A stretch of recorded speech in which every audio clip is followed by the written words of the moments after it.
opportunities into an Indy 500 victory. Saturday made the racers dig deep. Today they see if there's anything left. Twice the grit. All right, champ, let's bring it home. Twice the glory.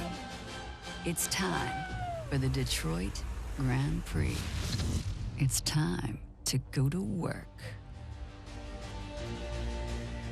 Speaking of glory, despite week-long forecasts of rain and bad weather today, it is a glorious day in the Motor City as we get ready for the second of the two weekend races that comprise the Detroit Grand Prix for the Verizon IndyCar Series.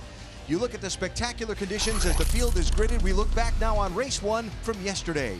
Turn 2, lap 1, James Hinchcliffe starting 5th, spins. He somehow keeps the car from hitting the wall. The safety crew gets him fired up before he loses a lap. Hinch comes back to get a podium finish. Graham Rahal started on pole position and simply dominated. A fast car, excellent driving, and a good strategy call by his race team, and Graham Rahal led all but 15 laps of the race en route to his 5th career win and his first of 2017. That was part 1. How about part 2? Let's go right down to the grid and hear from some of the drivers. We start with Rick DeBrule. And we will start with Takuma Sato. A week ago, this guy was drinking the milk at the Indy 500, having just won the race. Today, he won the pole for this second race. And I have to tell you, when he got out of that car, I thought he was just as excited as when he won the Indy 500. Why did this one mean so much to you? Well, it means a lot, it's just having fun, with ourselves. But all these boys, these boys, they build a car, it's just non-slip, non-stop, and these guys are great jobs. That's why I want to share the joy. All right, once again, Takuma Sato starting from the front. No milk today, but he wants it just as badly. Dr. Jerry Punch? What a courageous effort yesterday for four-time champion Scott Dixon with a beaten and battered left ankle. He never complained, and all he did was finish second and take the points lead. Scotty, today, what's the bigger challenge? 600 more pressures on the brake pedal with that left foot, or managing these red tires for the pit strategy? I think we can get through the foot. But yeah, the reds are going to be tough. I think, the ambient conditions are a lot hotter today. The track seems a lot hotter. We're starting on used reds too. We don't even have any new ones left. So hopefully we can keep the Camping World car up front. If we switch strategies just because we're not holding on as well, hopefully we catch a yellow and maybe jump to the start of the to the head of the field. But good points yesterday. It was a big day for the team, and we definitely needed that. So hopefully we can do the same today. Hey, good luck today. Thanks, man. Appreciate it. And Doc, of course, it was a dominating performance yesterday by Graham Rahal, winning the race from the pole. You had a clear view into turn 1 yesterday. Now you're starting third. Do you have to change the game plan at all? Yeah, I mean, I'm sure we're going to have to adjust a little bit. Just, yesterday we could control the pace. We were able to save the tires. We were able to get the fuel numbers that we needed. We were able to get the United Rentals car in victory lane. But, today the end goal is the same. It's just what kind of pace do these two have ahead of us? Elio, how does he factor into this, and just having a good start? So, we'll see. Obviously starting used reds. Hopefully they hang in there for us like they did yesterday. We can have a long first stint and stick to the same strategy. But as you know, it changes, on the fly here all the time. So hopefully we'll have a good, smooth, safe day. All right, they're looking to adjust as conditions change. Remember, he vaulted himself 4 positions in the championship yesterday. He's hoping to cash in again today, Alan. Jan, thank you. Graham Rahal's victory yesterday made it 7 different winners in the first races of this season for the Verizon IndyCar Series. There's a look at the group who've stood on the top step of the podium so far. That's tied for the most all-time in the series. Will it be a new record and an 8th different winner today, or will it be one of those 7 who stands on the top of the podium as the winner here in Detroit? And hello from the Motor City, Alan Bestwick, Eddie Cheever, Scott Goodyear. That's where I start. One of those 7 or somebody new winning today? I think somebody new today, but it is definitely a fact that there is not a more competitive series in the world than IndyCar right now. Every time we go to race, we have no idea who's going to win, and today really isn't that different. And we've seen domination by teams before, but what I found yesterday very interesting is the 5 different teams represented in the first 5 positions. So it tells you, to your point, that this is very competitive, and I expect we're going to see the same thing again today. Yeah, I think so. Now, headline number 2 from yesterday's race, besides Graham Rahal's dominance, was that the Penske team didn't produce their usual stellar results here in the captain's hometown. You see, their highest finisher was Joseph Newgarden in 4th. Elio Castroneves maybe had the pace to win the race, but didn't work out for them. As for today, will we see a Penske rebound, or will we see more of the same? I would have loved to have been a fly on the wall yesterday when they were debriefing with Roger as to why they didn't win here. This is the epicenter of the Penske empire. This is a very important race for them, and I think you're going to see a resurgence. I'd be shocked if you didn't, but I know there's a lot of pressure on those drivers to perform today. And you think about last year, 10 wins in the championship with Simon Pagenaud, 14 wins by Chevrolet, 2 by Honda. So far this year, 4 Honda wins and only 3 by Chevrolet. So the heat's turned up not only by the drivers, but also by the manufacturers. As you mentioned, Honda's dominant here yesterday in Chevy's territory. Yeah, Chevy's headquarters just down the road, plainly visible from the raceway at Belle Isle. There is the grid. The command to start engines and the green flag for race number 2 of the Detroit Grand Prix doubleheader is coming right up on a beautiful day in the Motor City. The Detroit Grand Prix on ABC, brought to you by Firestone. Whatever you drive, drive a Firestone.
Back in Detroit, just a couple of minutes away from the command to start engines for the Detroit Grand Prix for the Verizon IndyCar Series.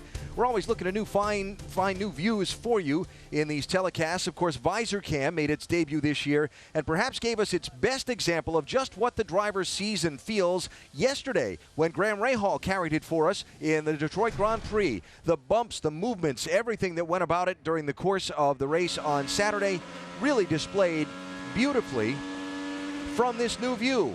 Let's show you some of the TV magic that goes into making Visor Cam a reality on the racetrack.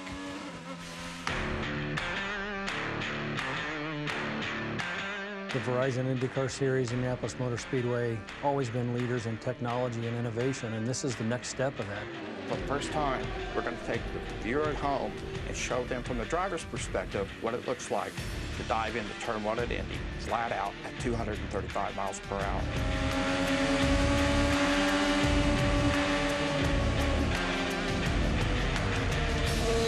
We took a concept, and in less than 7 weeks, we had visor cams on 2 drivers for the first practice here at Indy.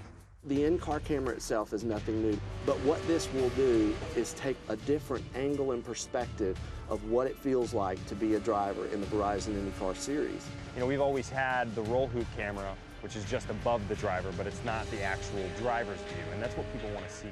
It's going to be pretty unique. I think fans are going to get a whole different perspective. It really gives you that eye-level view, which is awesome. You'll see it all as I do. I think this technology just gets us a little bit closer to giving fans and people at home that experience the drivers actually going through during the race. Onboard cameras have been around for a while, and they've played around with them a little bit on the nose or on the rear wing and looking over the rear tire. But to actually put it on the driver's helmet and take it that next step, I mean, it amped up everybody in the room because it was just that cool and that unique. There's been a great response even in the time it's been used during practice. Instantly the tweets are rolling in and everything else that people, are thrilled by what they're seeing. It's probably one of the best innovations that we can have within the sport. There's really no series in the world right now that's offering this type of technology that you can see, firsthand what the driver is actually seeing during a race. There's never been another camera of any kind ever on a driver's helmet at Indy. For the first time, we're going to have one this year. Our fans are going to finally feel a little closer to what that must look and feel like in the driver's seat of one of these cars. For a fan to be able to experience going 230 miles an hour in traffic will be quite something.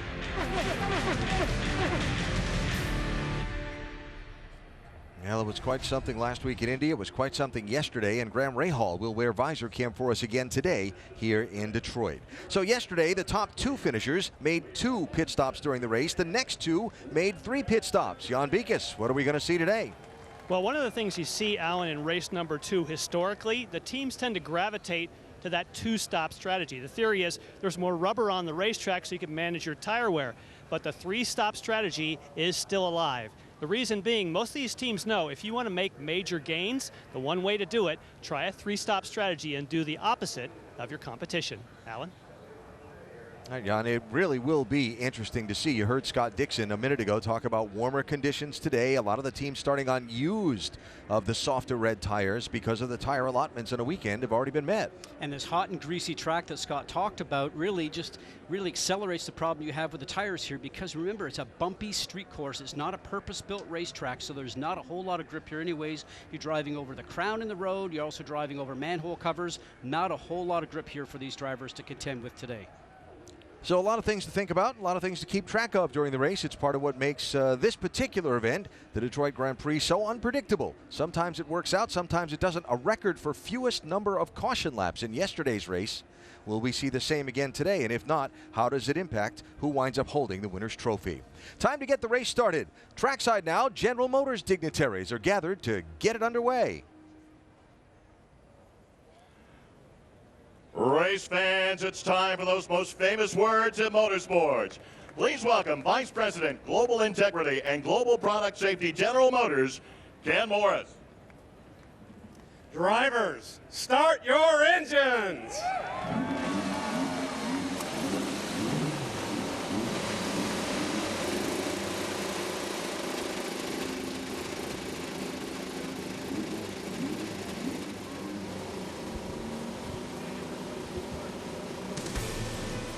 The sound we like to hear, race engines running on a Sunday afternoon. Green flag for the Detroit Grand Prix. Race number 2 is next.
1 lap away from the start of the Detroit Grand Prix. Let's take care of some business before we get down to business. The Honda two-seater race car leading the field. Ari Lyondike Jr. driving today. To see more Honda racing content, go to racewithhonda.com. Our onboard cameras today. Tony Kanaan carries the NTT data camera. He's in 15th position on the grid. Alexander Rossi just a spot ahead of him with the AutoNation onboard in 14th. Simon Pagenaud, Verizon onboard camera, starting in 11th. Marco Andretti has an AutoNation onboard from 9th on the grid. Cameras with all top 5 starters again today. James Hinchcliffe with the Lucas Oil onboard from 5th position.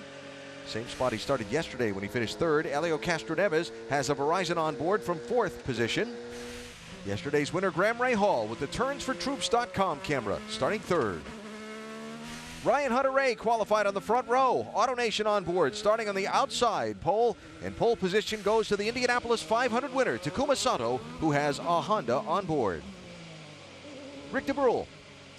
Well, let's talk about yesterday's race. Domination is about the best way you could describe exactly what happened with Graham Rahal. That guy not only started on the pole, he led the most laps, and then he won the race. But today's going to be much tougher. Not only is he starting in the second row, that means he has to contend with traffic and dirty air. But he's also got a couple things going against him. Not just that, history as well. That's because so far, no driver since they started the duel in Detroit has won both races on a weekend. But of course, Graham wants to see if he can change that today. Doc?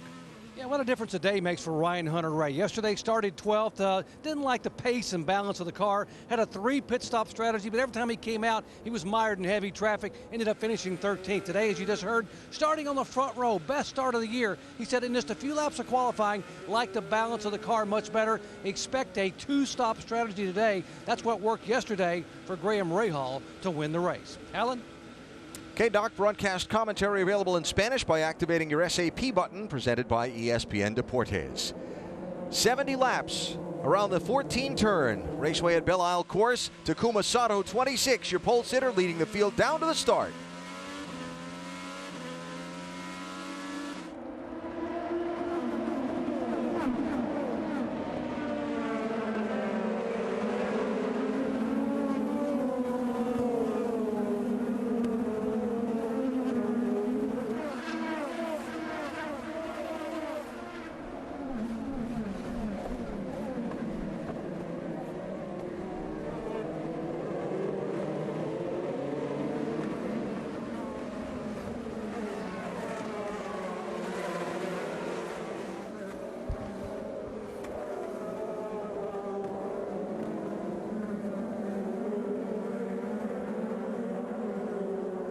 So Sato gets the lead down the back straightaway toward turn number 7. A lot of taking a breath moments there in those first few corners, but everybody got through it cleanly.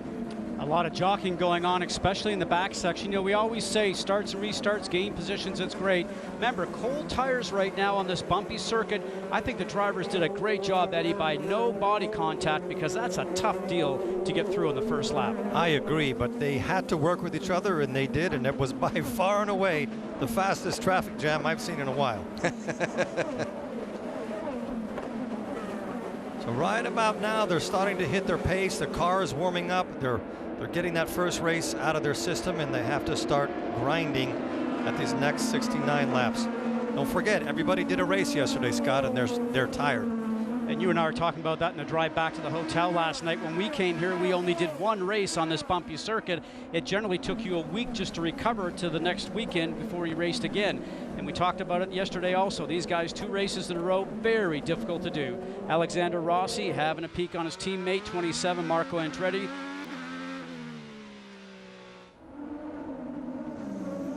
Sato is leading his teammate, Hunter-Reay. Sometimes, well, I said it, I know, I used the line before. Sometimes you're the windshield, sometimes you're the bug. And the bug just appeared. But this is what we talked about before. Exactly what the drivers are seeing. What we're feeling is just all the bumps. You're trying to put your foot on the gas, but you're trying to do it not too quickly. Otherwise, the rear tires will spin. Through this complex here, working the steering wheel down a couple of gears. Coming out of turn 11. Now listen to the acceleration.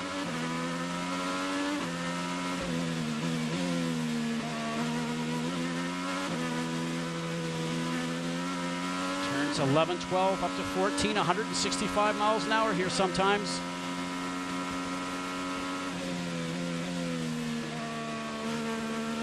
Over the big bump in 2. And you can feel that inside the car all the way through your body. J.R. Hildebrand is on pit road. Rick? Yeah, this is time to talk strategy. Obviously, they want to get off those red tires as fast as they can. It's important to point out he had a very specific problem during qualifying. They had a red flag that came out. It shortened the session. When he went out for the second part of the session, he was not able to turn a fast lap, a second lap. He took the checkered before he was able to turn a lap. As a result, he was all the way back at the field. So their attitude right now is roll the dice big time and see if you can't make something big happen during this race. So remember, in the Verizon IndyCar Series, 2 different tire compounds used. The red sidewalls are the alternate tires. They are softer, they're faster initially, but they fall off more quickly. The black tires, the primary tire, a little slower than the reds initially, but last hold their speed longer. The crossover between the speed of the reds and the fall off and the pace that the blacks maintain is a short one on this racetrack this year. And it varies every track you go to, and you mentioned a short one here. It absolutely is. And guys, we'd like to get off those red sidewall tires as quickly as possible, so watch for that throughout the race. This is a totally different race from Rahal. Yesterday he went out by himself, drove a very clean race and put a big gap between the cars that are following him. Today he has his work cut out from getting by Hunter-Reay and Sato, and he has Castro Neves that is not that far behind him. So you see Alexander Rossi there and Marco Andretti there. Rossi just passed Marco a lap ago, now under challenge as Newgarden comes to Marco's inside. And Marco has not given up. They call that the over-under. Now he's just got to make sure he gets good acceleration out of the turns. Bumpy section here coming up to turn 6, long straightaway ahead. So finishing off that story on the 98 and the 27, Rossi and Andretti, the stewards were investigating whether Rossi was guilty of an infraction when he passed Marco. They have issued a review. And what would the infraction be?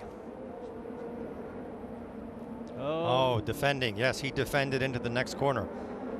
Yeah, he moved over, changed his line there. So he has to give the spot up to the 27 for blocking. I want to check. I thought I just maybe heard Marco call for a penalty in that exchange with Newgarden as well, but that I might have misheard that, so let me double check on that. Jan? Irrespective of that penalty, Alexander Rossi, you may have noticed, you just talked about the difference between the primary Firestones and the alternate. Alexander Rossi, as he gives that position back, just as you called, that was again from race control, he is on the primaries, whereas Marco Andretti is on those red sidewalled alternates. He is only one of 2, Connor Daly, the only one in this race that's gone for that strategy. And again, you talk about that crossover period, there you can see it's already happened because the blacks, the Firestone primary, seem to be faster at the moment. And I did confuse those radio calls earlier, so it was the 98-27 situation that was being confirmed by race control. You saw Rossi give the spot back, go right back around Marco, and so Marco is the bottleneck here in this group that's racing from 12th place on back. And he's allowed to defend as much as he wants. You cannot move your car to stop the car behind you after it's already made its first move. Takuma Sato with a half-second lead over Ryan Hunter-Reay. Graham Rahal 1.1 seconds back in third. Just underway in the Detroit Grand Prix race number 2. We go side by side here on ABC.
So you saw James Hinchcliffe make that green flag pit stop. Unfortunately, he has been ticketed for speeding on the pit lane. He will have to make a drive-through penalty, which will cost him about 22 seconds, a little less than that, to pass through the pit lane at pit road speed. Also, Oriol Servia ticketed for speeding on the pit lane. Copy on the pit lane speed penalty. You'll pit this lap. That's very hard to recover from that. Unless he has a yellow, it'll be almost impossible to get back in that leading group. All right, so there is Takuma Sato out to a 2.5-second lead. Here's the balancing act now on these softer tires.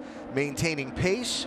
To make it a two-stop race, you do have to save a little fuel. You have to meet a number in each of these stints.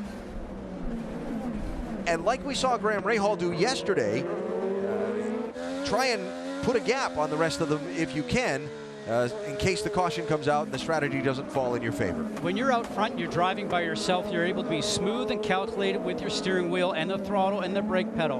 When you're trying to defend and watch in the mirrors and see what's going on behind you, you're a little rougher with the car, more abusive on the tires. It raises the temperature of the tires will fall away quicker for you. So for Takuma Sato right now, he's got the best world because he's a smooth driver and he's doing a nice job on making sure he's not overheating his tires. A look from Helio Castroneves' car, running in 4th position. And a reminder to download IndyCar Mobile to access exclusive live in-car cameras, hear driver and pit crew chatter, and more only on Verizon. I get the feeling, looking at Castroneves, that he's on a fuel plan right now, and he's doing the best that he can to keep pace and not use the car or a lot of fuel. But he has to be careful because Aloshin is not that far behind him. There is Mikhail Aloshin. Had a very solid run yesterday. His best Detroit finish ever, finished in 6th position. And here he is after qualifying 6th today, running in 5th once Hinchcliffe pulled off the pit. And Aloshin is not somebody that will mess around when he's behind you. He doesn't try to pass, he just throws the whole car in there. Remember how close he came to winning at Mid-Ohio last year, and how close and how well he ran at Pocono late last year? He has the speed, and he definitely doesn't lack any of the courage. Well, sometimes it's that courage that's put that car thrown into the turns, like you mentioned before, Eddie. He's ruffled a few feathers around here from a few of his fellow drivers, but he's starting to smoothen himself out. Challenge from Graham Rahal on Hunter Ray. Whoa! On the outside, under braking. Did they touch there, or was that just look like they might have come close? That's for sure a touch. Now, for the 28 car, the DHL car of Ryan Hunter-Reay, maybe that was a hard enough hit on that front wheel that it might bend what we call the toe that's on the car or the camber. So if his car starts to go slower, that means his steering is probably not acting correctly. We'll watch and see how his pace holds up here. What Castroneves has to do right now is pounce all over Hunter-Reay because he's flustered. He just got passed. Being passed like that on the outside of a corner is very frustrating. Castroneves has an opportunity right now, if he can come out of this corner close to him, to get in front of Hunter-Reay. Castroneves on the push to pass. Hunter-Reay defends. He just hit the push to pass as well. That's that digital board you see behind the driver's head. Scott Dixon on pit road. This is over. Castroneves has gone by. That was perfect. Perfectly executed. And Hunter-Reay does not give up. And he passes him on the outside. A long, long pit stop on the left for Scott Dixon. And Aloshin by. Something wrong with the 3. Yep, flat tire. Got a flat tire. This time.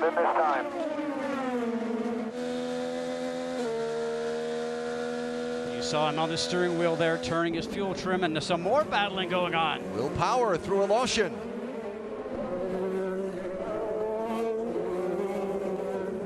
Very hard for Castroneves to keep the pace up because when the tire goes down, you start running on the bodywork and you create an enormous amount of damage to your car. And what a tough break. Aloshin on the inside of Connor Daly. We got a lot of passing going on today, guys. I wasn't anticipating watching this. Look at that tire. It's going to start ripping off that piece of bodywork. Yeah, and that's the key thing, isn't it? As a driver, you want to get in the pit so quickly. So we're watching Helio Castroneves on the left-hand side of your screen, but you have to make sure you don't cause more work for the crew to fix once you get in.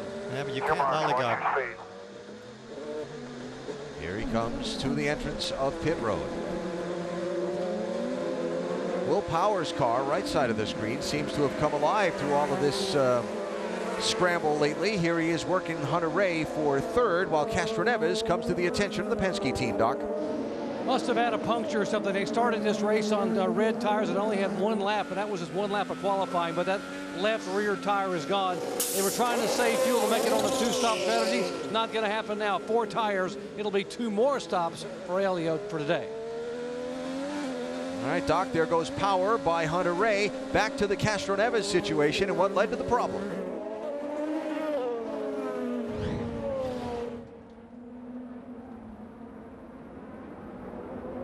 Oh, some tail swapping going on by Ryan Hunter-Reay. Elio takes advantage, and you can see the front wing of Ryan Hunter-Reay, the 28 yellow cars. Look at the debris. That's getting right into the sidewall of the tire, Eddie, and it cuts that left rear tire for Elio Castroneves in the Hitachi car. He turned over, getting the right line for that corner just maybe half a second too early. Well, it's what's the saying go? What behind me, no concern me. Isn't that what you tell me all the time?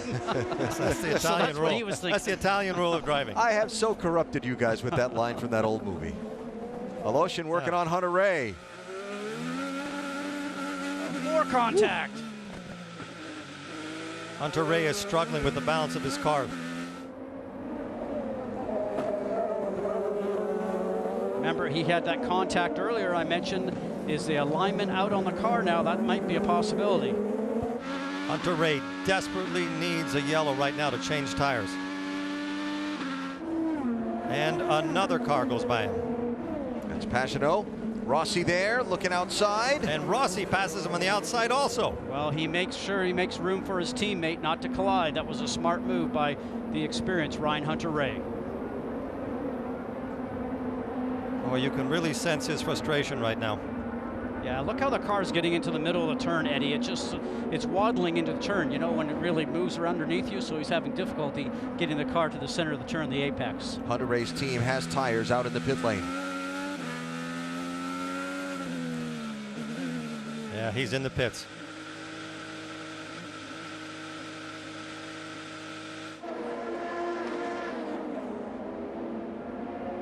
All right, Doc.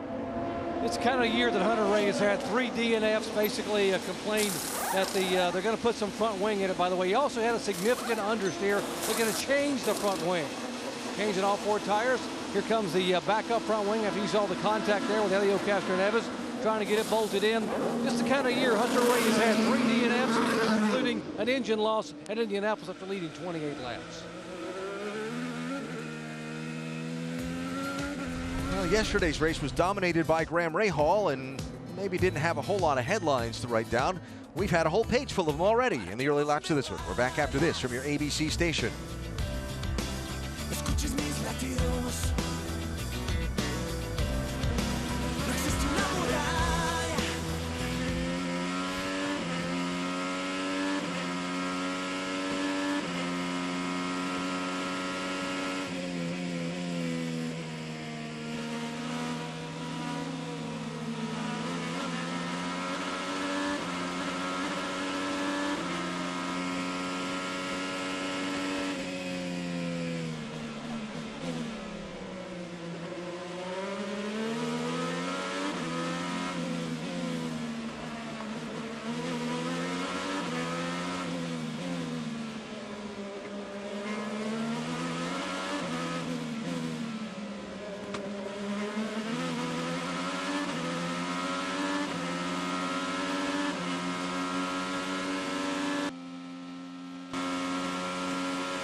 There's the gap, first to second. Takuma Sato to Graham Rahal in the Detroit Grand Prix. So all of these events that have happened with Hunter-Reay having to change the front wing and Castroneves with the flat tire, Hinchcliffe's penalty, and so on. These are the people that have dropped. Now, Scott Dixon, we saw have the long pit stop a few minutes ago. Let's go follow up on what caused that with Dr. Jerry Punch. It was a fueling issue, basically. The car came in for a normal 4-tire change. A last-minute call by Mike Hull. He saw the tires going away, and Scott couldn't make progress. So why not, rather than sit out like we did yesterday for half the race, come on in, get the reds off, get the blacks back on. You'll have some free track in front of you to make up time. But here's the issue. They got on pit road, didn't think the car was fueling. They knew the fueling couple was engaged. They didn't think the fuel was going in, and in fact it was, but that cost him about 8.5 extra seconds. Now he's got clean track, but he's pretty far behind. Yeah, Dixon back in 14th place stock, and he's 30.7 seconds behind the race leader Takuma Sato, who has yet to make his pit stop. Max Chilton is hitting the pit lane at the moment. Now there's Ryan Hunter-Reay after his problems and the front wing change. Hunter-Reay, who started second, is all the way back in 19th place, 45.8 seconds behind the race leader. That front wing obviously lost all of its integrity. That's why he was having such a hard time for those 3 or 4 laps where he's getting passed right, left, and center. There's enough of this race left if there is a yellow for him to come back. But that really is a dead front wing. All right, so there is Hunter-Reay, just behind Scott Dixon and Max Chilton, just ahead of Helio Castroneves, who's in 20th place and 47.5 seconds behind these two. So Graham Rahal closing, but catching him and passing him is another thing. And Takuma Sato will not give the lead up easily. Now that Sato is an Indy 500 champion, your car tends to get wider and more difficult to pass. Yeah, I can agree with you. Both of them on the push to pass here. But Rahal is really quick and strong under braking. You know, you think about Takuma Sato, really didn't get going on anything with wheels until he was about 12 years old. And that started with bicycles. And then he went off to the Honda school at the Suzuki circuit back in Japan and took a school, won the school, and he had an opportunity to then go race in Europe. Wasn't really racing cars competitively full-time until he's 19 years of age, and then made it to Formula One, and now look at him here. As you mentioned, he's an Indianapolis 500 winner. And just for perspective, in this day and age, that 19 years, that's late. Yes, they're either in Formula One or sometimes even getting into this classification of racing. Absolutely. He's not just an Indy 500 champion, he's the first and only Japanese Indianapolis 500 champion. And what a race that was. He's certainly, it was a classic race, wasn't it? Watch Taku work here.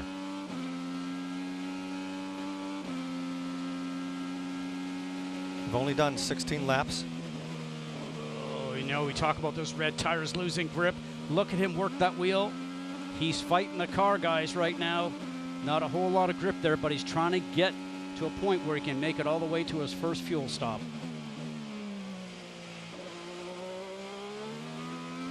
So smooth on the gas, not abusive on the tires, not abusive on the brakes. I don't know if you noticed when we did the pre-race interview with him, when Rick DeBrule did, the taping he had on his hands. You see how hard they're working those wheels with the glove on, the heat, the beating they take, and now the second race in 2 days, and how he had the kinetic tape and so on at places on his hands before he put those driving gloves on. You have to, because if you don't, your hands will get almost bloody in the middle of a run. But to put his performance in perspective, you're always measured against your teammates. Sato is a good 16 seconds ahead of Rossi, which is the closest Andretti car to him. That's not bad. 16 seconds in 17 laps. Well, Rahal continues to stalk. Sato continues to lead. Soon we'll be approaching the window for a pit stop for these looking to make the race on just 2 visits to the pit lane.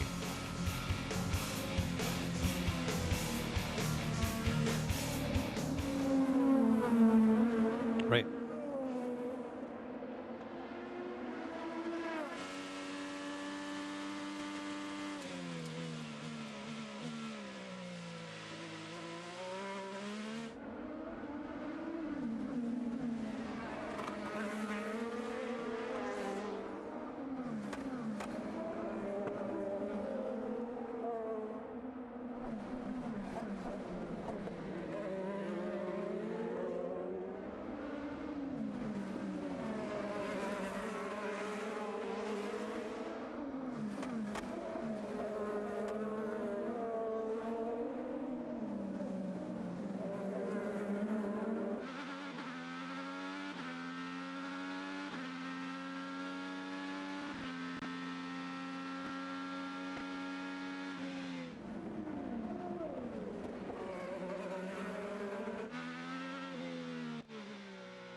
Takuma Sato continues to lead. Graham Rahal continues to stalk. The NBA Finals continue on ABC tonight. Game 2 between Cleveland and Golden State. The Dubs up 1-0, 13-0 in the playoffs so far. Cleveland looking to change that. Coverage starts at 7:30 with NBA Countdown, and of course we stream it live on the ESPN app.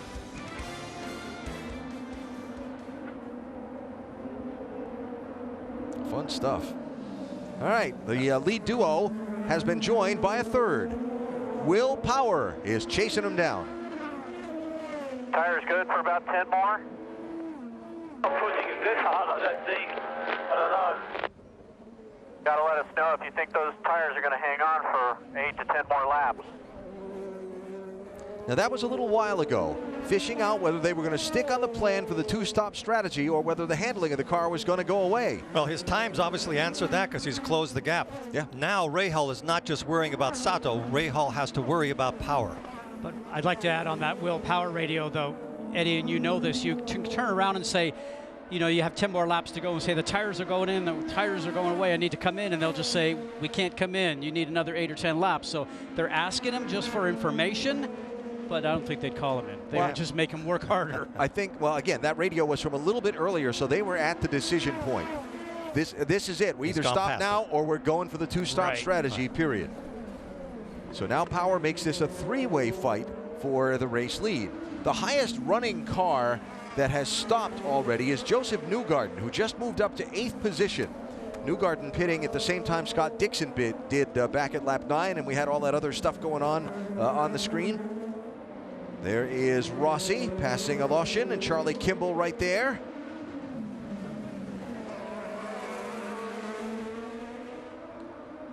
So now maybe the handling on those softer tires giving up on Mikhail's car compared to some of these he's racing with. A note on Rossi, there were only 3 drivers that started the race on the harder primary tires, and Rossi was one of them. The other was Connor Daly and Carlos Munoz, who started scratching the field after a crash during qualifying this morning and an engine change. Now we'll see what sort of times Rossi does. And when those tires start to go off, guys, when we talk about those red sidewall tires, it's hard to put the power down the ground. You want to push your foot on the throttle, but the tires will start to spin. You want to drive deeper into the turns, but the tires will start to lock up under braking. So as a driver, there's no power steering, power brakes, there's no ABS here. It's all up to the driver. Doc? And here's Simon Pagenaud, obviously on a 2 pit stop strategy. They were having him save fuel and be careful the reds go off and the blacks go on. Watch it, fueling. Want to get out in under 7.5, barely over 7.6 seconds for Simon Pagenaud. He'll have to make only one more stop today. And I believe as he exited, I saw them lay out tires in Will Power's pit. So expect to see the 3rd place car come down the pit lane the next time he comes by.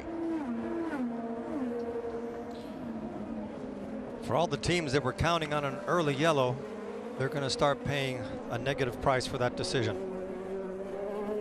Another one I just want to mention while we watch this fight for the lead in track power as he comes toward pit opening was J.R. Hildebrand. Remember, he was the first one to move to pit road at lap 2, got off the soft tires onto the primaries. He has been knocking down fast lap of the race after fast lap of the race. He's worked his way up in the pack to 9th from the back of the pack. Leader is in, 3rd place is in. Rick? Takuma Sato once again won the Indy 500 a week ago. Now he's trying to win this race. They were a little concerned about the temperature on the day. So much warmer than it was yesterday, but he's run a very clean race. Looks like a clean stop, and he is on his way. Doc? Will Power, what a difference a day makes. Yesterday they had him pit on lap 19. He had to save so much fuel, he really couldn't race the last 2 stints. Remember, they're hoping for a quick stop. He's getting pulled right on the racetrack. Here goes Sato, here goes Power, and Sato will beat him off pit road. So now the question will become, as they blend into traffic here, once Graham Rahal, now the leader, makes his move to pit road, how does he come out in relation to these drivers? And Dixon is not sitting around waiting for all that to happen. Dixon is right behind Sato. He has warm tires. Sato does not have warm tires yet. Marco Andretti's attacking Power. But remember, all of these drivers are going to be on a 3-stop strategy. So now we're looking to see how the caution plays, if the caution waves, all that kind of thing. But for the moment, if you make the assumption I know assuming can be difficult, that the race is going to stay green, then where does Graham Rahal come out in relation to these guys who are on the two-stop strategies? Here's Rahal in from the lead, Rick. Yeah, just a couple laps ago, Graham Rahal actually came on the radio and asked the team, he said, when is Sato going to pit? Well, obviously his goal was to go one more lap beyond that. Nice clean stop, no adjustments, he's gone. Now we'll see where he exits the pits.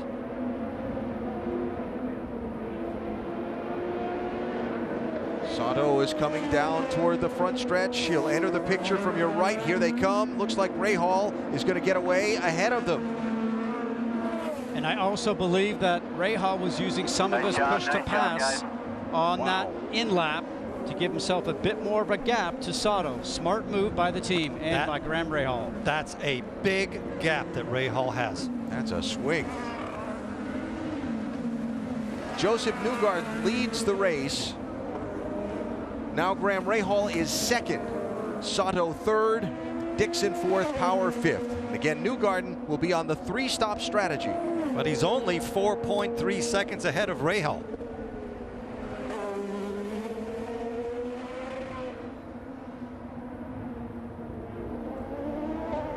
So there is Newgarden, and there comes Rahal. That's the gap now, first to second, with a gap in their strategies as well. The plot thickens, I think it's fair to say, and many chapters still to be written in the Sunday version of the Detroit Grand Prix.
There's the race for third place. Takuma Sato, 26. Scott Dixon, 9. Followed by Will Power in the 12. This is all going on about 5 seconds behind second place Graham Rahal and 14 seconds behind the leader, Joseph Newgarden.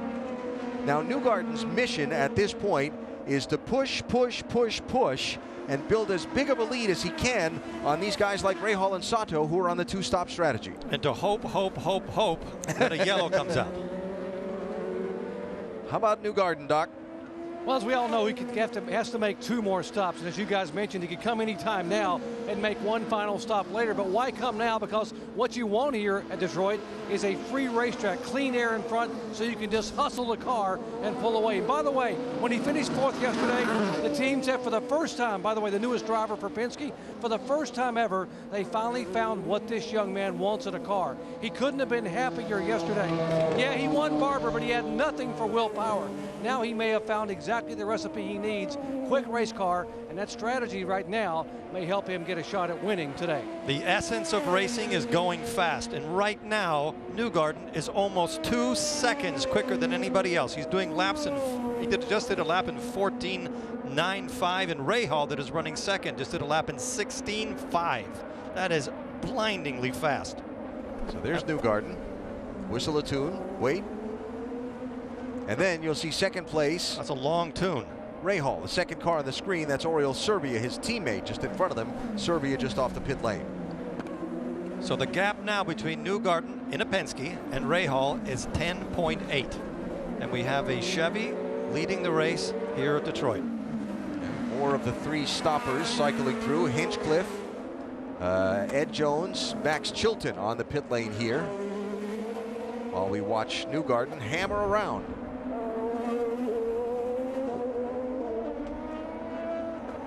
Next race for the Verizon IndyCar Series is on the big 1.5-mile oval at Texas Motor Speedway next Saturday in prime time. Our friends at NBCSN pick up the season from here. We wish them well. Remember that finish between Hinch and Graham Rahal there a year ago, and I look forward to seeing that one next Saturday night. Here's Newgarden in. Doc? And they could have left him out, but they were watching the speeds and watching how the tires were going away and said, let's go ahead and get in. He will still make 1 more stop after this. Watching the car, gonna get it full of fuel. Black tires going on, clock on the bottom of your screen. Watching for fuel, no changes on the car, 7.9 seconds. Still 1 more stop to go.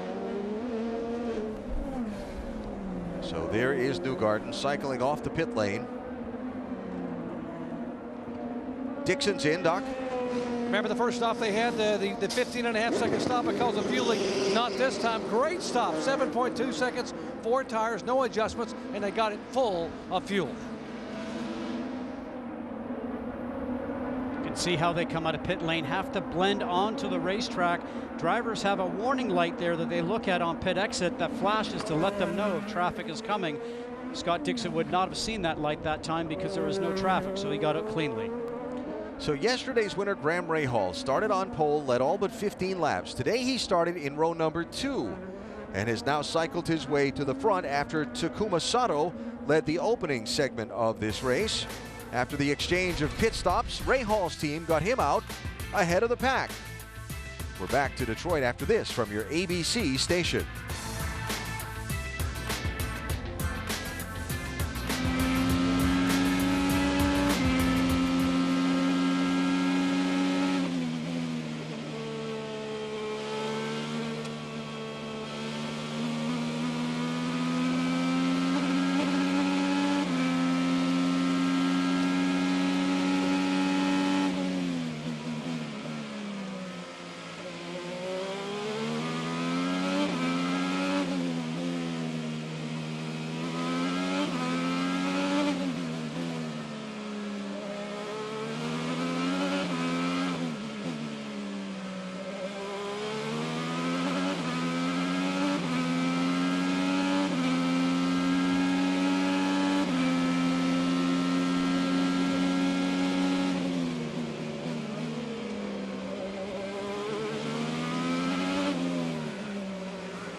Tonight after Sunday Night Baseball on ESPN, tune into Sports Center at night with Bucci and Anderson. Game 2 of the NBA Finals reviewed, plus the day's best from Major League Baseball and the French Open. Sports Center at night after Cubs Cardinals, plus streaming live on the ESPN app.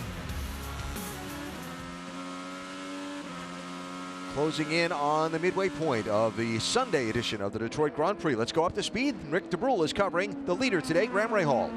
Yeah, Graham Rahal, so far it's actually gone pretty much as you would have hoped it would have gone if you were rooting for Graham Rahal. The key apparently to getting him out in front this time was that last lap before he came into the pit stop and then his first lap on the way out. The team came on the radio and said your out lap was great. It's put him exactly in the position he wanted to be, which was yet like he was yesterday up front on a two-stop strategy. So once again, he is exactly where he wants to be. All right, let's talk about Takuma Sato, who's right behind him. And the team has been talking to him about his push to pass. Let's listen.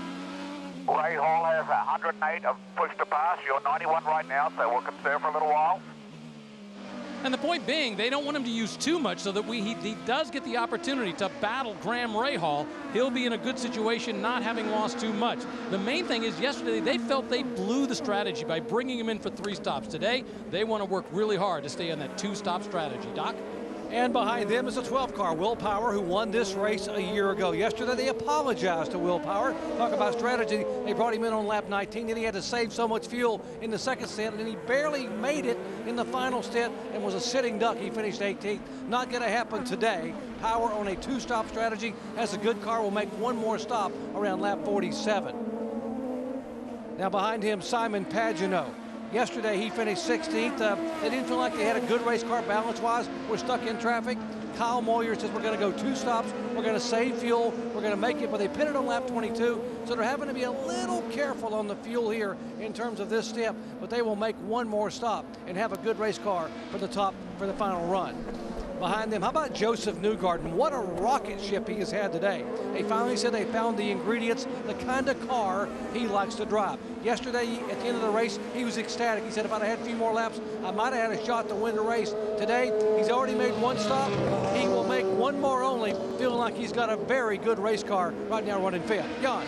And for Tony Kanaan, you'll see come into the picture here, he's running 6th at the moment, but unfortunately, he is just about due for a pit stop. He has 2 pit stops left today, so this is the highest that he's run today. You see the lowest being 18th, and unfortunately, somewhat inflated because he will soon be on pit road. Now behind Tony Kanaan, we've talked a little bit about Alexander Rossi taking the opposite approach to many. He started this race on the Firestone primary on the blacks. Now this is his stint on the red alternates, but not scrubbed ones. He had brand new tires that he saved and said, unfortunately, these are the tires we should have used in qualifying. We thought that scrubs would be better. He said, man, I wish I had that one back. Now he's just trying to manage these tires and get it to his next stop, Alan.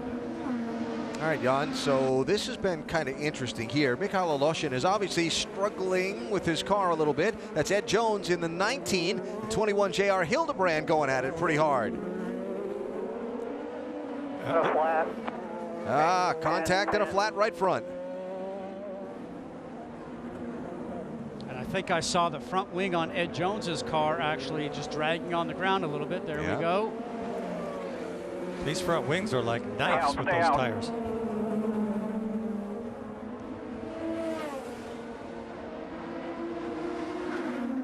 He's Andy. I thought that was his team's radio saying stay out, but here he is to get a new front wing. Jan? And I think the reason they told him to stay out was they were hoping that some of the debris, either his or someone else's, might bring out a caution, which is what they were hoping for. So the team obviously has a front wing available, but it was somewhat of a surprise since they had been on the radio to say to stay out. And now, at insult to injury, he stalls on the exit. Yeah, that's tough. Ed had a great drive yesterday. 21st starting spot, 9th place at the finish. On the inside, not really enough room there. Has to go over the curb on the inside. You can see he gets into the side of the 21 car, J.R. Hildebrand.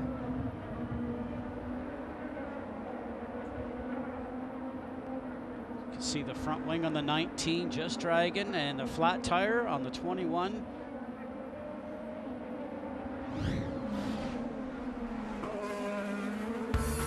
So lots of things going on in the pack. Another good drive at the front by Graham Rahal. Can he make it back-to-back wins in the Detroit Grand Prix?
Watching last year's Verizon IndyCar Series champion Simon Pagenaud motor around Detroit in 4th position. A look from his car as we remind you to download IndyCar Mobile and access exclusive live in-car cameras, hear driver and pit crew chatter and more only on Verizon. The pit road's kind of been a busy place today and an eventful place. Oriol Servia got tagged for speeding early in the race. James Hinchcliffe as well had to do a pass-through penalty for speeding. Scott Dixon had that long stop when they had trouble fueling the car. See the fueling man. Now this was a strange one with Marco Andretti. They didn't pull the air wrench back. It was a mistake by the pit crew. Those great reflexes from Marco, though, to stop. And keep from getting a further penalty other than the time that he lost. And Mikhail Aloshin just served a drive-through penalty. He made a pit stop and violated that pit exit line that Scott talked about earlier, so he had to come back in, and Aloshin has dropped all the way down to 21st position. Those 2 penalties are non-negotiable, by the way. Yeah. There is no discussing with the stewards. The data shows, period. Look at Sato, has a Penske tidal wave behind them. It's amazing how the Penskes have come up today, isn't it? 3rd, 4th, and 5th. 5th, and of course Castroneves had problems earlier. He's back in 15th right now. Had a flat tire after contact with Ryan Hunter-Reay. So of the top 9 cars, 7 of them are on the 2-stop plan. And the other 2 are Newgarden and Dixon, who run in 5th and 7th. You'd see from our ESPN race strategist, we don't have a great likelihood of a caution in the next chunk of the race.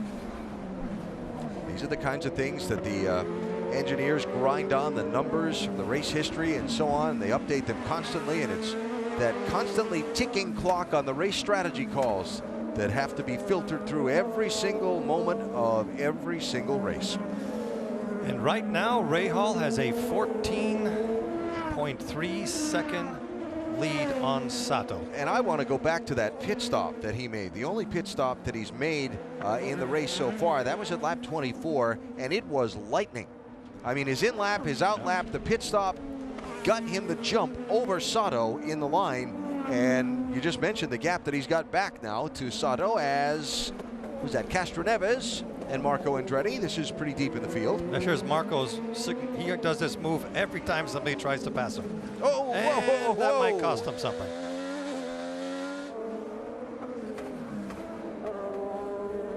See if that results in a flat tire at all. We'll wait and see. Front wing looks okay. Little information from Brian Herta. Let's watch these guys go into the turn. What happens all the time is you're fighting for the same amount of space. For Eliel, he does not think that Marco's come up on the inside of him all that much. He thinks that he's behind him, but he just keeps on going, collects the car. Watch along here now from Eliel's on board. Good clean pass here. He doesn't really get up beside him enough for him to think that he's there. Well, that's because he wasn't there. What's the view like on those little rear view mirrors that are bouncing along on the road while you're trying to shift gears and steer and place your car? You can look at them if you've got a long straightaway, but in that little section there between those two turns, Elio might not even hardly even peeked in his mirror. Yeah, but you have to be alongside. If you're behind like that, you really don't own that piece of real estate. Well, I'm not disagreeing with you. I'm just saying they've ended up colliding, and both of them are going for the same piece. Marco was hoping that Elio would get on the brakes a little sooner, and maybe he'd get that run in the inside there. Yeah, hope is not a strategy. Yeah, guess I was asking about blind spots like you have in your There is a car. big blind. He's right. On an oval, there wouldn't be because you'd have a spotter that would be telling you. Here, there are no spotters, so you have to You have to manage everything with your mirror and kind of assume that nobody's in there because you can't see them. The only time you can see them is when they get equal with you. Yeah, I'm sure the technology will come down one day like we have in our road cars, where we'll start to actually have that flashing light on our dash and on our mirror that there's an object coming up. I'd like the ability to adjust the range on that a little bit sometimes, but or turn it off. That defeats the purpose. Graham Rahal defeating the field at the moment. Looking for a sweep in Detroit, but a lot of racing left to go.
Graham Rahal pounding away here at the Detroit Grand Prix course. No caution so far today after a race that had the fewest in Belle Isle history, or tied the fewest anyway yesterday, just 2 yellows. We got through the first corner okay today, and after that, the race settled in. And there was a lot of action, but none of it really affected Rahal. He now has 12.8 seconds on Sato. If he does 5 more laps, I think whatever yellows come out will not have a negative effect on him. He has been dominant through both of these races. And if he wins this one, and it is still early, he will be the only person to have done it. The double in Detroit. The double has been done. Remember, they used to run the double headers for a little bit in Toronto. But not here. And Scott Dixon won both ends of that weekend in 2013. And Eddie, you were talking about lap times before, but for Graham Rahal just turned a 15.7 and Sato's a 16.2, so still being able to pull away and making it look very easy. Yes, he is, but he's using a lot of road, though. He's not taking it easy. Dixon and Rossi both on the push to pass here. This is a race for 6th and 7th. Oh, how much does that hurt Dixon's foot when he has to press on the pedal that hard when he's trying to get by a car in front of him? When he's by himself, he can do it easily and kind of make a little bit of pressure off. But when you're passing somebody, you have to press that pedal so hard. And with his broken ankle or whatever it is that he hurt, that must be so painful at this point in the race. Now, Scott Dixon with that terrible crash at Indianapolis a week ago, as Will Power now begins to put some pressure on Takuma Sato for second. But never complained about it on the radio, as Doc Punch told us both yesterday and today. Toughed it out and took the championship lead with a terrific drive here yesterday, back in the car after that awful crash at Indianapolis. And now again, being on a different strategy than these cars in front of him, but being in 6th position today. And as we know, everybody goes off to Texas here next week for the IndyCar Series, and a few of the drivers will head to Le Mans, including Scott Dixon. And also, Tony Kanaan's going to join Scott Dixon, now taking over for Sebastian Bourdais. So Le Mans, a very good event over there in Europe, and a lot of drivers like to go over there and compete there. Power has to get by Sato if he wants a chance to get up to Rahal. Mentioned next Saturday, the Verizon IndyCar Series next race, next Saturday, 8 Eastern on NBC SN, as our friends over there take over the rest of the season and take you through the championship in the Verizon IndyCar Series in the early fall, or is that technically still summer, I guess, out in Sonoma.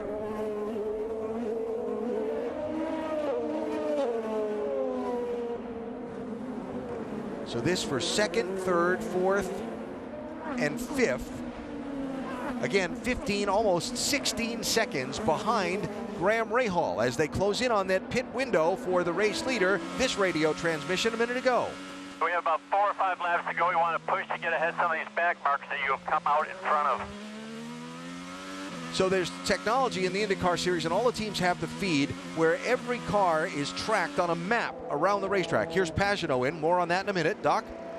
He wanted to be the first among the leaders to come in. It'll be the final stop of the day for Simon Pagenaud. Got to get it full of fuel. Tire zone, waiting on fuel. 8.1 seconds, expecting his 2 teammates in momentarily. And a similar strategy for 98, of course, Alexander Rossi. He wants to take this early part of the window because he was on those Firestone Reds. Now he has a brand new set of the primaries, just waiting on the fuel. 7.6 seconds, and again, just like we saw for Pagenaud, he'll have to save a little bit of fuel now, but he's good to go to the end.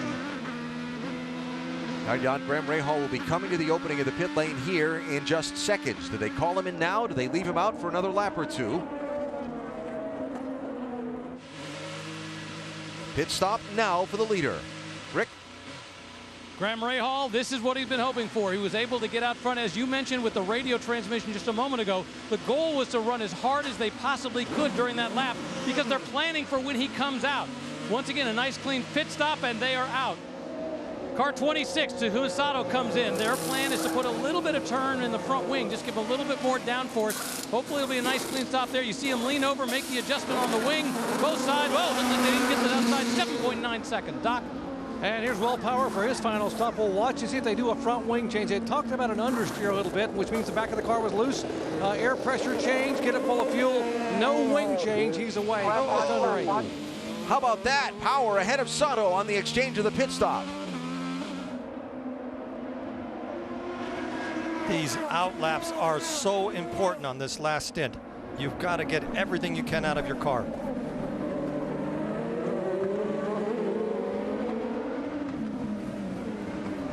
Pagenaud with a look inside Sato.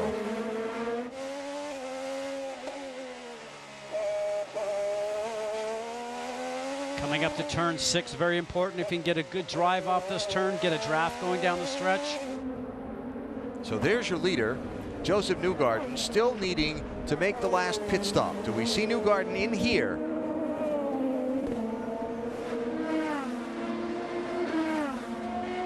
Nope. So I talked about some of that technology. Basically, you look at a monitor in front of you and it shows you with a little moving number on the screen where every car is on the track in every lap. And the engineers all know how long the pit road time is, the delta, if you will, to come down pit road, take a full load of fuel and go back out of the pits. They try to time that to get their driver, you heard Graham Rahal's team, to get him as much clear track as possible. Dixon. Doc?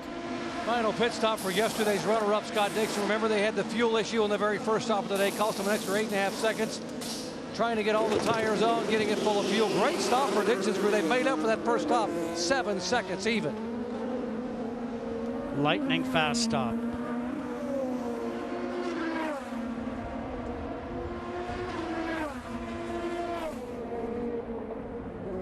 So waiting on Joseph Newgarden's final pit stop. And then it'll go back over to Graham Rahal with a very healthy advantage on now Will Power and then Takuma Sato. Some traffic. Here the 2 team for Newgarden is laying out tires. Now that he's caught some of this traffic, bring him in.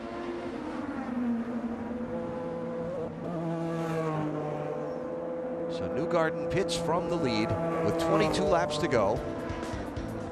That'll give the lead back to Graham Rahal. As things cycle out, we're back to Detroit after this message and a word from your ABC station.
Laps to go. Time for the Honda race rundown. We'll look at what's happened today. Graham Rahal in visor cam at the start of the race, lined up in the inside of row number 2. Unlike the pole position he had yesterday, had to settle in line for a little bit. Castroneves and Hunter Ray with some contact and some trouble. And it cost Castroneves a chance to do well in this race. Cut the rear tire right on his front wing. Front wing change for Hunter Ray. Both drivers now well deep in the standings. Hunter Ray is all the way back in 16th place. Castroneves is back in 12th. Tony Kanaan is going to have to come back. He just made a scheduled pit stop and then ran over the air gun, leaving the pit road, and that is going to result in a pass-through penalty.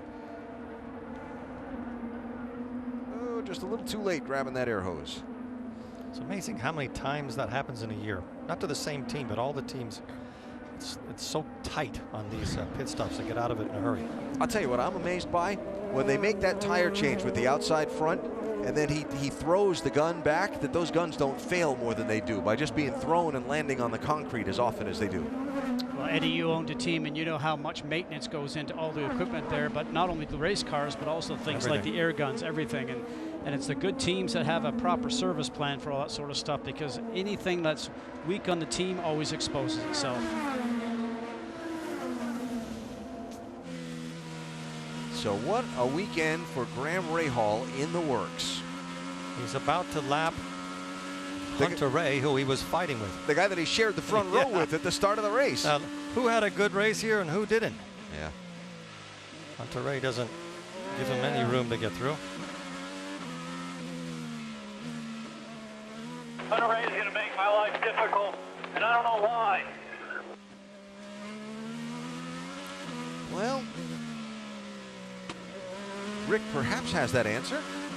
Well, it's because Ryan Hunter-Ray, if he gets passed by Graham Rahal, will go a lap down. Now, he has the ability to defend his position as much as he wants, but once he goes a lap down and a yellow comes out, he's got an even bigger problem. It's important to look at where the push to pass is for Graham Rahal. Yesterday, at this point in the race, he had nearly 150 seconds. That's a full allotment left. He's now down to about 67, and just a few moments ago, when he was trying to get by him, he was up to over 80 seconds of push to pass. So he's trying to get by, but at the same time, looks like Ryan Hunter-Ray isn't going to do any favors for him. But let's not forget he has 16.7 seconds on Newgarden, and that is a lifetime since we only have 18 laps to go.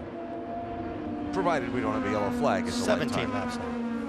You guys keep waiting for these yellow flags. That just they happen when they happen. They don't get programmed. Isn't that racing, right? Everything changes when the yellow waves. Doesn't seem to be this weekend. Rahal has dominated everything. whoever his choices, they were right. Look how big that gap is. Yeah, can we play the Jeopardy music here? But even if a yellow comes out now, he's still in the bird seat. So Joseph Newgarden around Will Power for second a moment ago. After that, actually, it was on the cycle of pit stops where he came out ahead of Power. Newgarden on the 3-stop strategy today. And these other guys he's racing around on the 2-stop strategy. Interesting. I think Newgarden has had the fastest car today. But for him to get a shot at Rahal, that famous yellow that we keep talking about has got to happen pretty soon.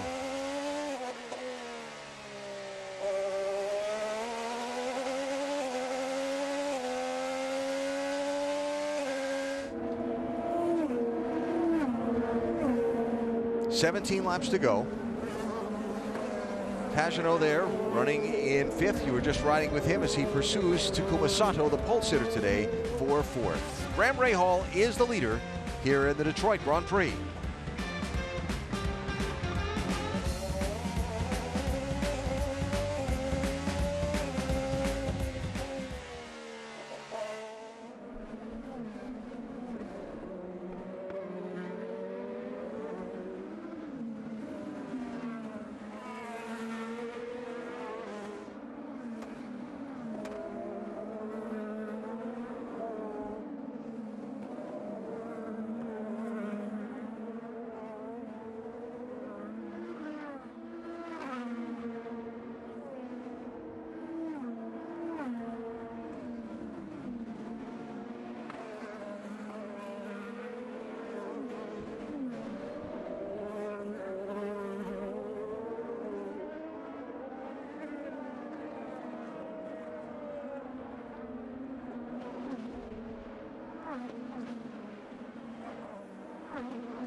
NBA Finals on ABC tonight. Game 2, Cleveland, Golden State. Warriors up 1-0. 13-0 in the playoffs. Who wins tonight? Coverage starts at 7:30 with NBA Countdown, and it streams live on the ESPN app. And by what margin will the winner win tonight? A rather large gap in game number 1. Large gap between Graham Rahal and second place Joseph Newgarden. As we ride on Visor Cam. This is really interesting because Rahal could get frustrated and make a mistake, but he's doing exactly the right thing. He knows what his gap is and is now down to 13.7 seconds over Newgarden, and he's just taking his time with Hunter Ray. It's not worth trying to pass Hunter Ray. 14-second lead, but Newgarden is chipping away. He's got about a second and a lap that time.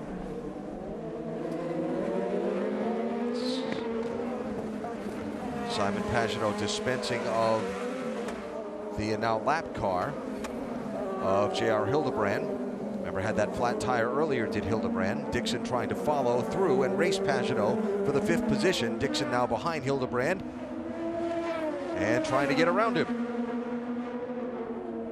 He smartly goes to the right-hand side, which gives him the inside on the next turn. Will he make it? And he does. Now Hildebrand and Aloshin there. Aloshin in the 7. That is for position. That's 19th and 20th.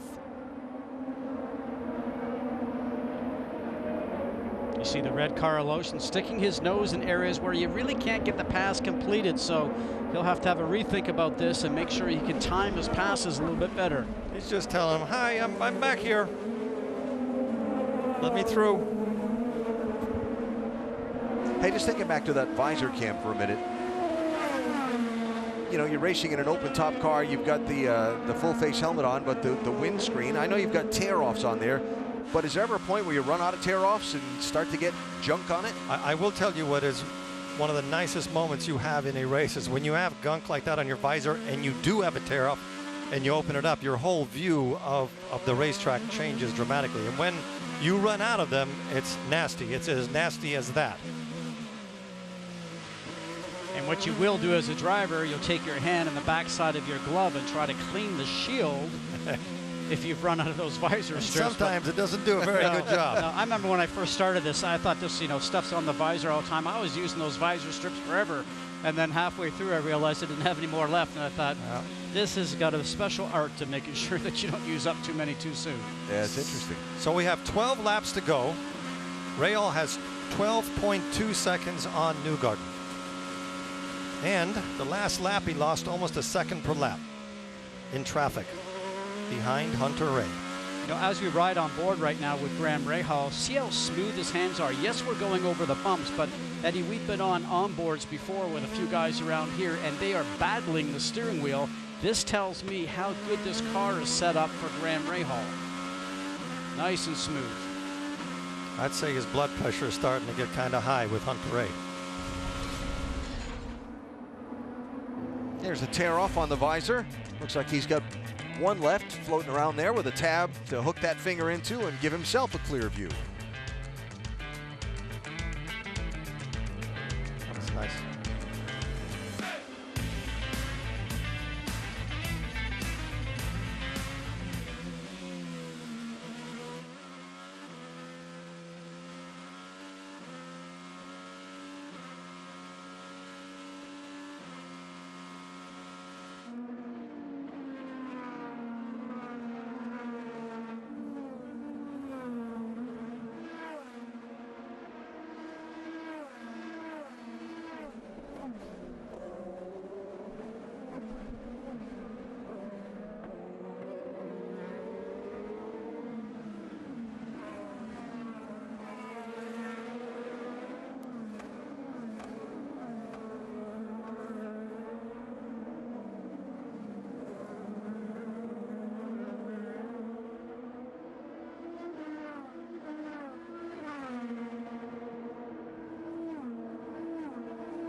man in charge of the Detroit Grand Prix all weekend, basically, Graham Rahal, who led all but 15 laps of yesterday's race, and today has led 31 of the 61 laps that have been completed. He is out in front by 9.5 seconds on second place.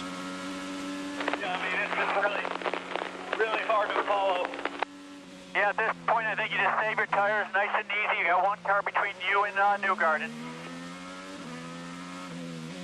That would be Max Chilton in the 8 car between the leader Graham Rahal and second place Joseph Newgarden. It's a ways back, and with these laps winding down, I think that's really good advice to the driver. What? Up to this point, Graham has had a lot of clean air as he's been leading. This is the first time he's been behind a car as close as he has been with Hunter Ray. And the air, obviously, Scott, is not as clean, and he cannot run the line he wants to run. He has to work on the car that's ahead of him. So he looks like he's trying to keep just enough distance so the air is a little bit cleaner. But look how big this gap is. And there's the second place right there. Yeah. Who's doing about a second, on average, about between half a second to a second faster than per lap. Per lap. And Joseph Newgarden in second place, despite using a 3-stop strategy today, Doc.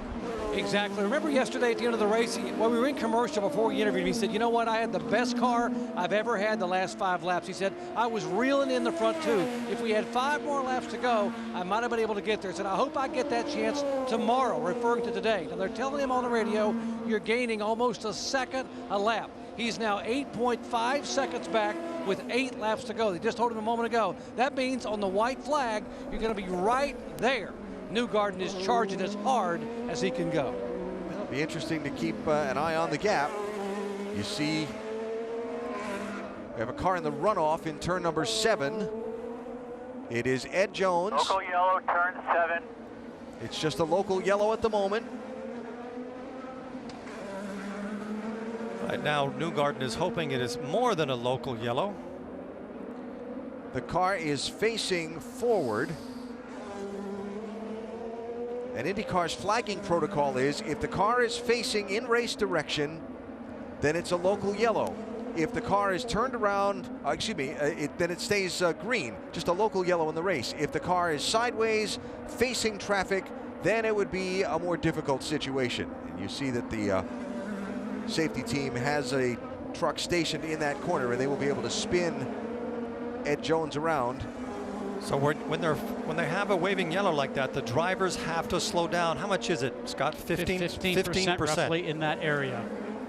And as you mentioned, the local yellow is what Graham Rahal wants it to stay, because if it does go full course yellow, then they pack up behind the pace car, and it gives Joseph Newgarden an opportunity to be right on the tail of Graham Rahal. But it looks like right now this car hopefully will get started. The gap is down to 7.5 seconds, and we have 7 laps to go.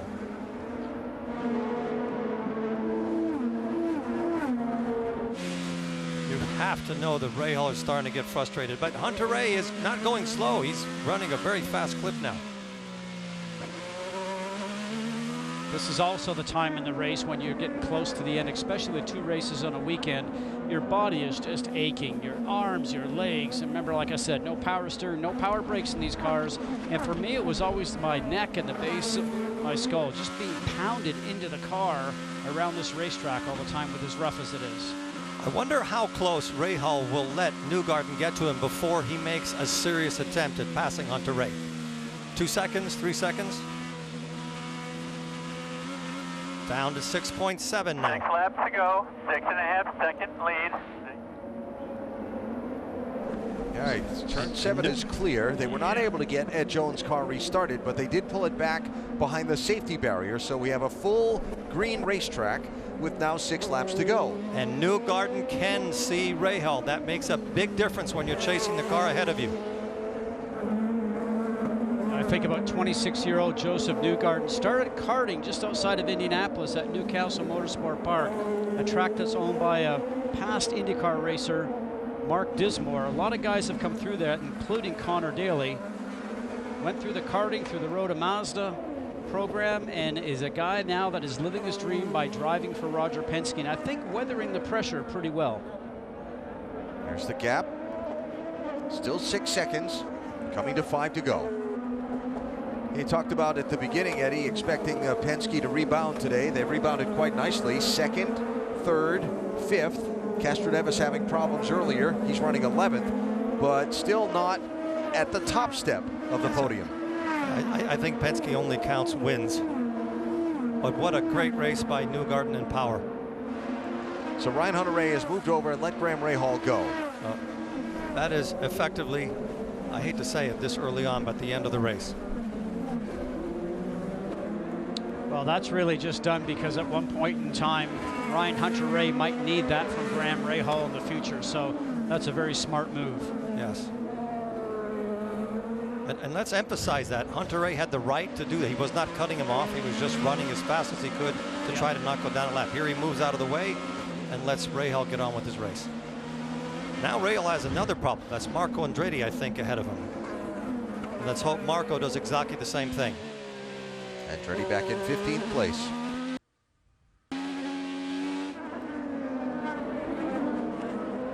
Have a car slow on the course. James Hinchcliffe.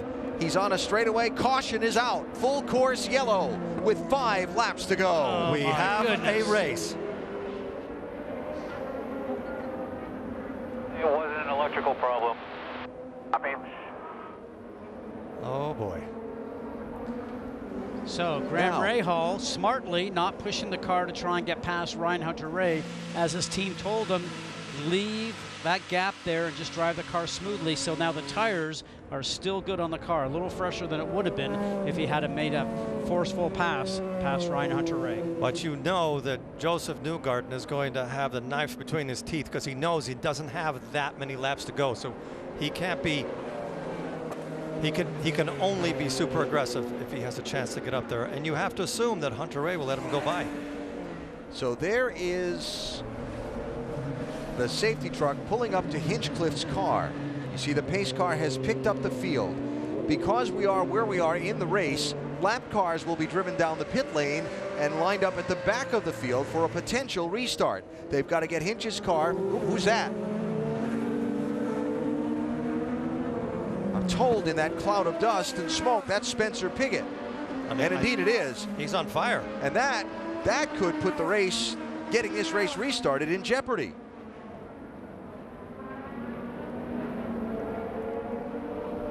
He's on the straightaway between the pit lane and turn 3. There's a runoff there. So did he drop any liquid on the track? Can they get the 2 cars cleared into areas and get this race restarted with any time left, any laps left in it? I think I heard them say it's a turbo, which isn't like having a hole in the block, obviously. And that's exactly what I was thinking, Eddie, is that a turbo, if something happens to a seal in a turbo, all that smoke is the oil gets into the exhaust and makes that big plume of smoke. So as you were discussing, and we now hear up and down pit road, red flag. Yep. So they want this to end under green. But to answer your question, unlikely there'll be a lot of fluid from that car on the racetrack. This is not what Rahal needed, and it is what Newgarden needed.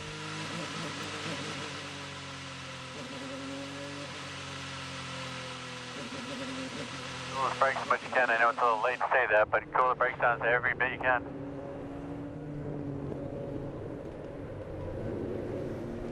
So the pace car will bring the field to pit road. They're going to all cross the start-finish line before they stop the field for scoring purposes. So that will be 3 to go. The soonest we could restart the race would likely be 2 to go, maybe 1 to go. So the plot thickens considerably. Hey, that caution flag? It's now a red flag. Back after this from your ABC station.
The Detroit Grand Prix on ABC, brought to you by Progressive Insurance. Stay on track with great rates at progressive.com.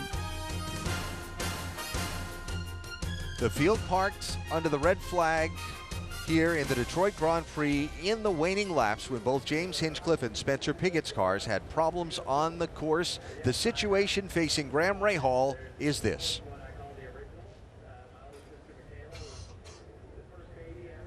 All right, so they're going to move lap cars out of the way, so it'll be you and Newgarden, and it'll be about, I don't know, a 2-3 lap shootout.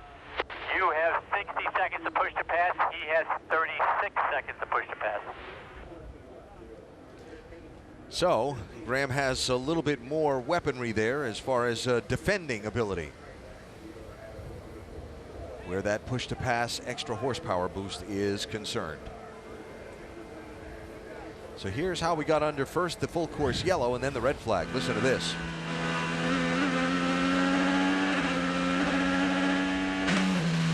That's Indy all over again. And then Spencer Pigot.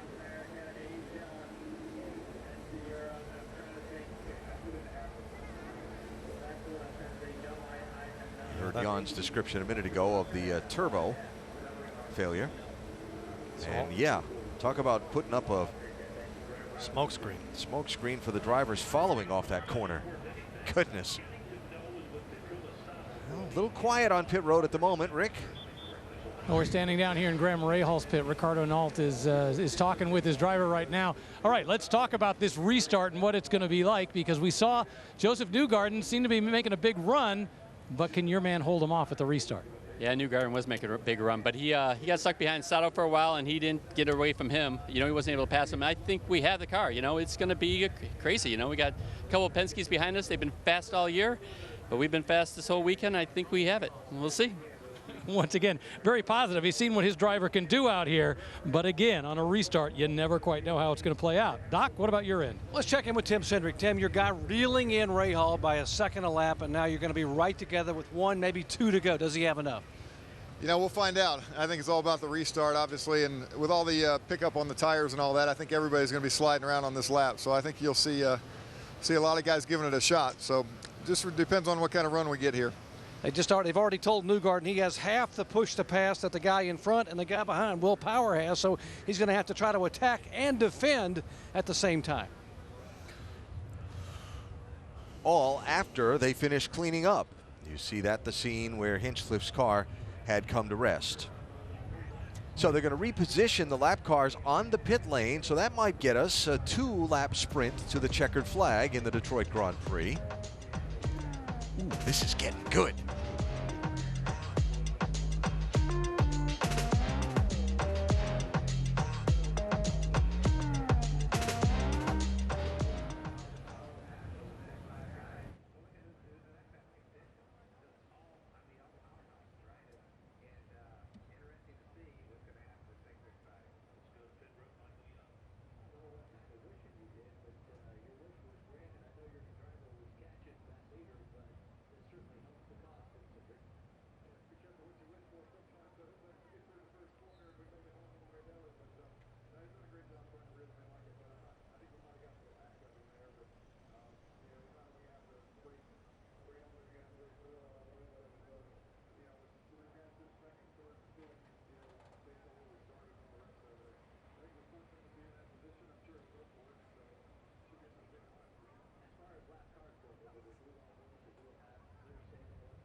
Well, another added bonus of the red flag, besides the great finish we're about to see. You saw during our side-by-side coverage, IndyCar kind enough to allow one of our technicians out there to clean the lens on the visor cam, and Graham Rahal as well. We thank him for that while he's sitting there waiting it out. So we'll have a spectacular view for whatever's going to happen here also. Doc? I'm with John Boslow calling the race for Will Power. We're looking at the screen here. Your guys got more push to pass than Rahal or Newgarden, and you know his middle name's Attack. You know, can he get it done? I think so, but you know, he's done a great job all day, and we had great pit stops. We had a little bit of not the result we wanted yesterday. No fault of Will's, just a couple of bad calls on my part, but we got to be smart. We got our teammate in front of us. You know, we think that Newgarden can go for the win. We got enough overtake, you know, Sato behind us. We need to keep him behind us and just have a good result. All right, we'll see what happens. Will Power may have a shot. Rick. We're down here with Ziggy Harkis, who is the strategist for Takuma Sato. And let's talk about what the plan is for Sato on this restart. Does he have enough power? Does he even have enough push to pass? Well, we have enough for us, but the trouble is the people around us have a lot more, so very worried for the restart. You know, he's done great on his start so far, and, you know, we just got to hope, but he's only got 17 seconds left. I think it's 42 seconds behind and 38 in front, so definitely a worry. Now, let's explain, why wasn't he as far as he started? He started in the lead but got caught out. What happened? Yeah, we pitted a lap earlier than Rahal, so he jumped us and we got caught behind traffic. So, and after that, we had his teammate actually came out in front of us after he stopped, and so we were held up there for quite a few laps, and Rahal kept pulling away like a second a lap. So we got traffic was our problem. The car's okay, you know. I'm not sure we're quite as fast as a couple of the others out there, but he's doing a great job, and we just need to get ready to go here. All right, once again, Ziggy Harkis, the strategist for Takuma Sato. Jan? And here's something very intriguing. As you see, they are repositioning the lap cars now to the back of the field. We've been talking about push to pass. Well, there is no push to pass available on starts and restarts unless there's 2 laps or less left in the race itself. So 3 on the board right now. When they come around, by my math, when they get the green flag, there's 2 laps to go. Therefore, push to pass for the first time this season should be enabled, and boy, oh boy, will that be a fight down to that first turn. And remember, that's a driver-controlled function that adds a temporary boost of horsepower to the machine.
Graham Rahal sitting in his car under the red flag here at the Detroit Grand Prix after James Hinchcliffe had an apparent engine failure and Spencer Pigot had an apparent turbo failure, both at the same time in the closing laps when Rahal was well in command of the race. Now, under the red flag, we're going to get the race restarted with 2 laps to go.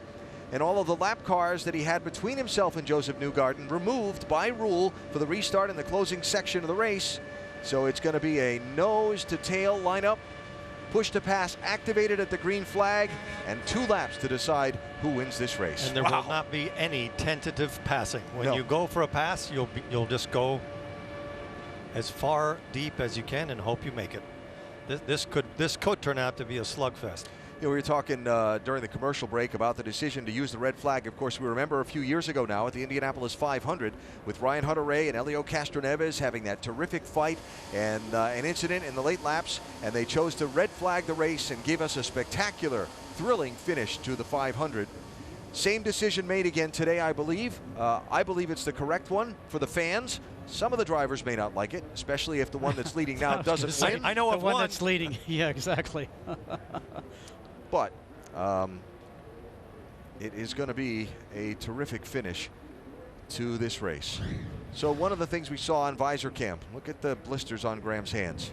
Graham Rahal here, the leader. And he said, tape those hands up. That's the second time. It was the same thing at the Indy Grand Prix, wasn't it? Yes. Well, it just goes to show you how abusive that the car is to drive. Remember, it's a form-fitted steering wheel to your hands, number one, but there is no power steering. It's all direct all the way through the car. And what he's feeling in his hands, remember, Eddie, is what we feel in our bodies all the way through. As I mentioned probably 10 laps ago, and I was just recalling from driving this track before, you are beat up right now. You are punished. But most importantly now, you have to be mentally fit, mentally strong, so you're not going to make any type of mistake for these next 2 laps.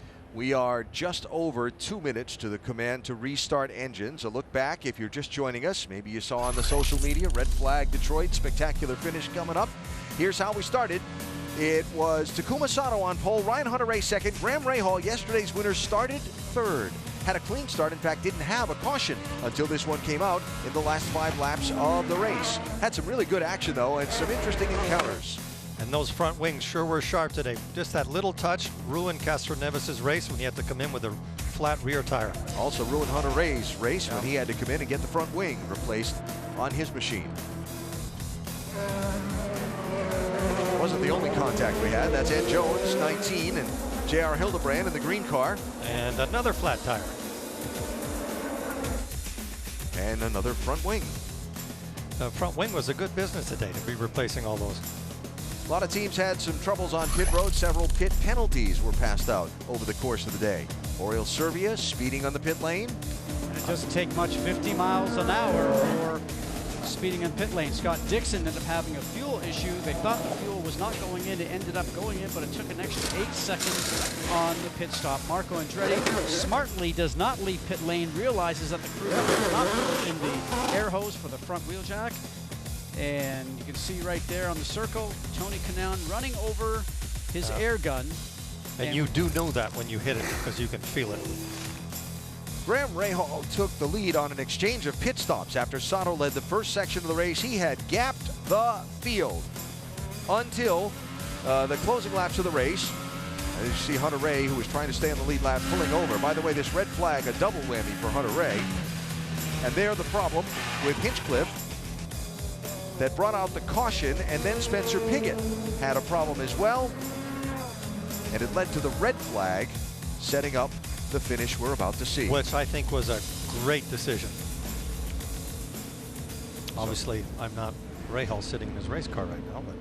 So the car's parked on the pit lane now for approaching 17 minutes while they have cleaned this up, repositioned the cars to the back of the field that are a lap down. We have 14 on the lead lap. Rahal, Newgarden, Power, Sato, Pagenaud, the top 5. Dixon running 6th, recovering from that long pit stop of earlier. And the command going out from race control. You see the hand signals being given. Fire them up again. And none of these tires are fresh right now. These tires are at their end of their wear, Scott. And important to note that even though drivers might want a couple adjustments on the car to improve it, under a red flag condition, no work can be done on the car. So for these guys right now, they have exactly what they finished with is what they're going to put their foot on the gas with rushing into turn 1. At this point, these last 2 laps are just going to be a very high-speed chess game. You have to make sure you put your car in a place where they can't pass you. So the field rolling off. And of course, with the 14 turns and the 2.4 miles nearly to get the field formed up, we will get the restart the next time by and have 2 laps to go in this race. And look for turn 3 because everybody is going to be trying to pass in any space they can find. And there really is only one line through there. Now the drivers weaving their cars, trying to get the tires warm, trying to get any debris or what we call marbles off the tires. Marbles are those pieces of rubber that are around the racetrack, and they probably got some of those on their tires on the way into pit lane. So watch for them to really warm their tires up and get them up to temperature, plus cleaning them so they can have a good run through turns 1 and 2 and a run down to turn 3, like you mentioned, Eddie, which is where I'd be trying to pass people after that long straight. So during the red flag, they did have the sweepers out and cleaned a lot of that up in a lot of the racetrack. So that is of help for these drivers, particularly in the passing zones as they go double wide. But Alan, the tires will not be warmed up when they turn into turn 3 the first time. Everybody will have relatively cold tires, and tires that are not up to temperature don't have as much grip. But you don't have a choice. You cannot wait 2 laps for the tires to warm up. So it's going to be very hectic at the start of this race. There is the driver activated temporary horsepower boost that their car gets, and how much time, how many seconds of that each of the top 5 have left. Look at Will Power. He has a lot of it left. But the guy that's directly in front of him is his teammate, Joseph Newgarden. And you know that being here in Detroit in the captain's backyard, Roger Penske's hometown that he's now running, you will not want to take out your teammate. If there's a crash, the race is going to end under caution. How does it finish? Here they come to the restart. Rahal, Newgarden, Power coming to the line. There'll be 2 laps to go in the race. Okay, remember your overtake. Nice job.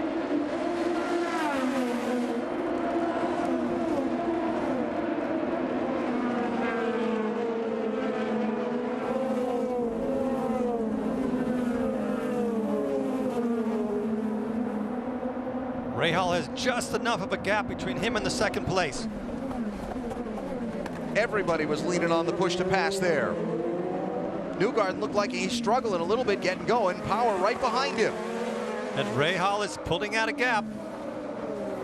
We talked about how good Rahal's car is, and it's showing here. Joseph Newgarden again, the back end sliding around. He could not get the power down, putting his foot on the gas. Rear tires are spinning. Look at Rahal. Look at the distance he's put between them with cold tires. That is exceptional driving. Leaning on that push to pass all the way down that straightaway. We used the word dominant before. He's done it again today.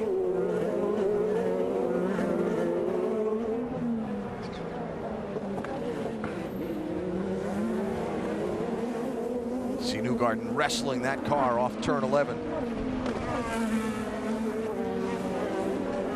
Coming to the white flag. Graham Rahal 1 lap away from a weekend sweep. Final lap here in Detroit.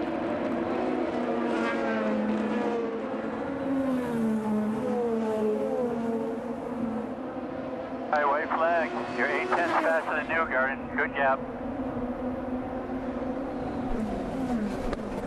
And Alan, you mentioned a Rahal sweep. It's also, if he gets to the finish line first, a Honda sweep here in Detroit, Chevy's hometown.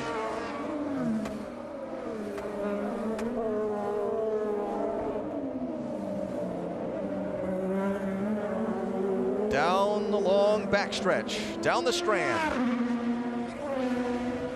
The end of the straightaway is really the last place that Newgarden had a good chance of passing him, but he's way too far back. Rahal's using every inch of the road. Talked about this being a double points weekend and the impact this might have on the championship. Graham Rahal came into the weekend 15th in the championship. He's going to leave in 6th place. Newgarden without enough. Checkered flag will be waving. Final couple of corners and a sweep in the Motor City waits as Graham Rahal takes the checkered flag in the 2nd of the Detroit Grand Prix doubleheader races. You're the man. You're the man. Man, that Honda engine was always strong. Great job. No one's ever won both these races. Excellent work. Great job, gentlemen. Great job in the pits. Great job all day long. Great job, boys. Great job.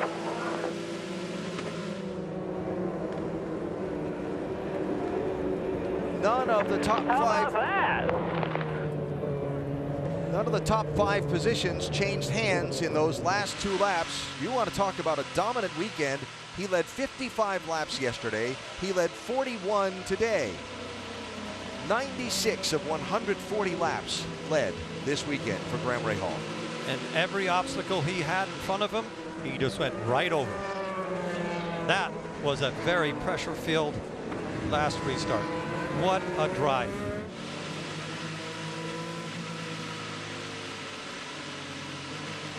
You'll remember this race for a long time, Scott. Oh, weekends like this don't come around very often, do they? I'm sure his wife, Courtney Force, who's drag racing this weekend, is probably watching this and gave a big high five to her team. Well, we mentioned they don't run these doubleheader weekends often. In fact, Detroit, this is the only one this season that's on the schedule. But they had run it in Toronto before. Scott Dixon swept both ends of a doubleheader weekend there in 2013. This, the first time it's been done here in Detroit since they went to the doubleheader format. And look at the championship picture now. Graham Rahal is in it. He's seriously in it. And we have to remind everybody that Honda won in Detroit, which has to be a little special for them.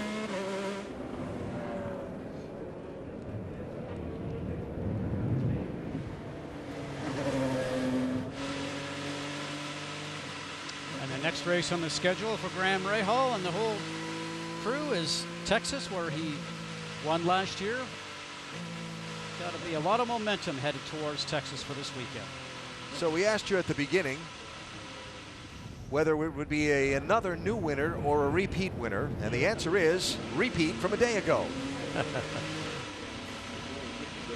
Now we just witnessed something exceptional. I think so.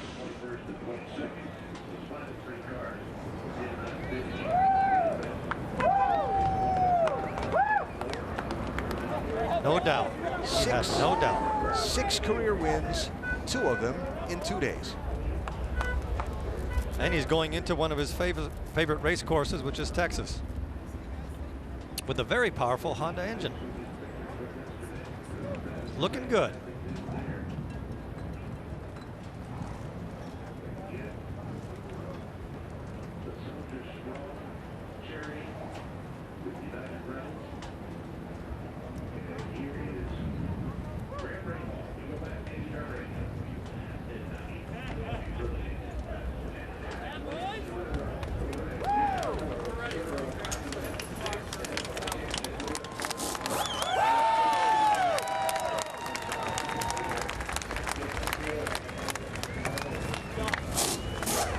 Well, if winning yesterday was sweet, I have to think that winning on day 2 has to be even twice as great for Graham Rahal. Not only did he win race number 1 here in Detroit, he came back and dominated race number 2 yet again. Not only did he dominate it, but he managed to pull it off for a restart. Oh, you were not happy. You couldn't have been happy when that thing was red flag. What was going through your mind? Well, I mean, to me, you know, race is a race, and I mean, we drove the race, right? I mean, if the engine blew up in the last 2 laps, it blows up, it should have been yellow flag, but I mean, I guess they want to, they want to show for the fans, but look, I'm glad we came out on top. United Rentals, Turn for Troops, Pengrade, Hyatt, Steak and Shake, everybody that's worked so hard to make this happen, and once again, we get a win for Honda here in Detroit, and trust me, there's going to be a lot of people back in Southern Cal. All right, walk us through the restart, because obviously you got Joseph Newgarden, who had been turning really fast laps behind you, right on your tail. What did you do? Well, I didn't think he had anything for us as long as we could clear traffic. I mean, our lead went from, what, 18 seconds or 15 seconds down just due to traffic. But in the clear, I could gap him again. So I knew it was going to be tough, but I thought we could hold him off. The marbles were just really bad, so honestly, those laps were ugly. They were ugly, but look, we won. It feels great, you know, all around just a spectacular weekend, you know, for us. And my wife went to the finals. I don't know if she won too, but ultimately, just a great day for our family. Once again, the first man to sweep the duel in Detroit. Alan? Impressive, for sure, for Graham Rahal and the Rahal Letterman Lanigan team. We're the ones that should be clapping for you, Graham. Bravo performance here in the Motor City. And lots more still to come as we wrap up the Detroit Grand Prix. But they can't touch my spirit. They want to take away my freedom. How they gonna take away my spirit? 'Cause even when we never...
Well, Visor Cam sure got a good ride this weekend here in Detroit from Graham Rahal. Victory lane 2 days in a row.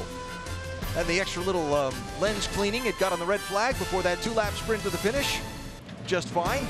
Great work by the Rahal Letterman Lanigan team.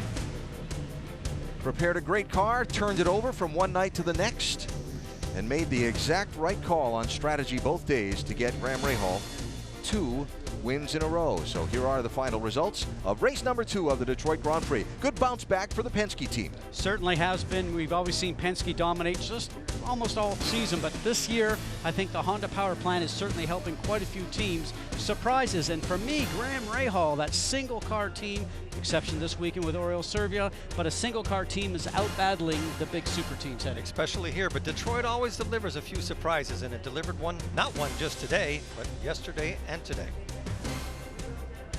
More interviews with top finishers to Doc. Second day in a row, the highest finishing Penske car was Joseph Newgarden. 4th yesterday, 2nd today. Now, you were reeling in Graham Rahal until the red flag came out. What are you thinking sitting on pit road behind him, knowing you're probably going to have 2 laps to get him? I'll be honest, I think we were all just trying to get to the end there. You know, it was 2 to go. We had marbles all over the tires. So in that type of situation, there's not much you can do, unfortunately. You'd love to say, hey, I'm going to go race this guy and I'm going to try and beat him. And I would have done that if he messed up. You know, if he would have made a mistake, I would have tried to capitalize. But, you know, if everyone stays steady, we're just trying to hold on to the race car. So very difficult to do that at the end. But look, when it's your weekend, it's your weekend. And Rahal did a great job, him and his whole team. So congrats to those guys. And, you know, good bounce back for us at Team Penske on the number 2 Verizon home car. Hey, talking about bouncing back behind you, you had Will Power, your teammate. He had twice as much overtake left as you did. How concerned were you that he might have a shot to get by you on those final couple laps? I mean, honestly, I wasn't super concerned, but I also wasn't, you know, as excited that I was going to be able to get Rahal. I just think all of us were trying to make it to the end there. We had so much pickup and marbles on the tires. It's just you're sliding all over the place. So you can't really do much with anybody, you know. Will couldn't do much with me. I can't do much with Rahal. You're just trying to finish up the race. But, you know, it was a good weekend for us. We just got to qualify a little bit better. You know, I put that on me this morning. We had a better lap in us. I didn't get it done. So we can't expect to win the race from 13th. You know, we would have started up front. I think we would have given ourselves a better position. So we'll work on that. But we got fast race cars here at Team Penske. It's good being in Detroit. Thanks to all the fans that came out. Chevrolet, that's all they do, and fun to be in the city and represent. I was trying to get Chevy that win, but just not enough for today. Team Penske 3 in the top 5, led by Joseph Newgard. Jan? And yes, of course, he was talking about Will Power, who was behind him with a lot of push to pass. But Will, nice recovery from 7th to 3rd. But we're just asking Joseph, at the end, when you knew you had all that push to pass, he said the marbles made it tough to make a run? Yeah, it was actually better grip than I thought. Normally you're just sliding all over the place, but yeah, I mean, I wasn't close enough out of 2, and it was my teammate, so I was definitely not going to take a big risk on the last 2 laps. So yeah, really happy, and have to thank Chevy for giving us such a great package to run at the front, and Verizon obviously for all the support. Now you talked about your strategy having shifted. Your strategy previous in race 1 was to make 3 stops. Now you've done 2. You had to do a little fuel save. But when the Penske team in a place where it's been dominant in the past and you're kind of on the back foot, how do you rally as a team and then make those changes today? It's been a big shift from day 1 to day 2. Yeah, I mean, yesterday was just unlucky when the yellow came. We kind of went halfway between a 2-stop and a 3-stop. We kind of went longer than the 3-stop guys. But, I mean, I was saving so much fuel yesterday. I was just too slow. So, but, you know, the guys did a great job with the strategy. That's all we could get out of the race, and I'm very happy with 3rd. All right, nice payday for Will Power. Doc? And about Takuma Sato, still smiling from that week in Indianapolis, that win in Indianapolis last week, and certainly you should be. A pole today and a pretty good run. Take us through those last 3 or 4 laps. Well, the last 2 laps was quite significant. You know, everybody using a push to pass, and that was quite exciting. And unfortunately, there is not much action in front, but I gave everything I could, and I think team had no mistake, you know, this weekend. And we were not quite, you know, fast enough to get on the podium on the race. But I think we should be very proud of, you know, what we achieved this week and last week. And I think, you know, got on pole position with the break the lap record. That was a significant improvement for the car, and what an outstanding job from Andretti Autosport. What about these last 2 weeks? What does that do for you personally as a driver and for your entry here at Andretti Autosport? And take a look at here. This is back home in Japan. Look at that screen. That is you, and everyone's stopping and applauding. How special is that? It is special. We now have to be very proud of that, and a big thank you to Gurico and all the sponsors, all the supporters, and it is absolutely amazing feeling in the last 2.5 weeks for me, and what an adventure. But I can't thank enough to Michael and the entire Andretti Autosport. Now we are a championship contender, and I'm pretty looking forward to the working with hard with a teammate, and number 26 put on the podium. A championship contender, and now forever an Indy 500 champion. Hey, great couple of weeks. Hey, congratulations. Thank you very much, sir. Alan? All right, Doc, thanks. So from here, the road to the championship heads down to the Lone Star State and Texas Motor Speedway for Graham Rahal, winner of the last race there and the rest of the Verizon IndyCar Series. And our pals over at NBCSN take over the coverage for you through the championship deciding race in Sonoma. They start next Saturday at 8 Eastern time. And it should be a spectacular race in Texas. We look forward to seeing that one. Thanks. As Graham Rahal makes his way over to the podium. Sorry, I'm trying to get out of your way. Nice. Awesome. Okay, I think you go that way, yeah? Nice. Oh.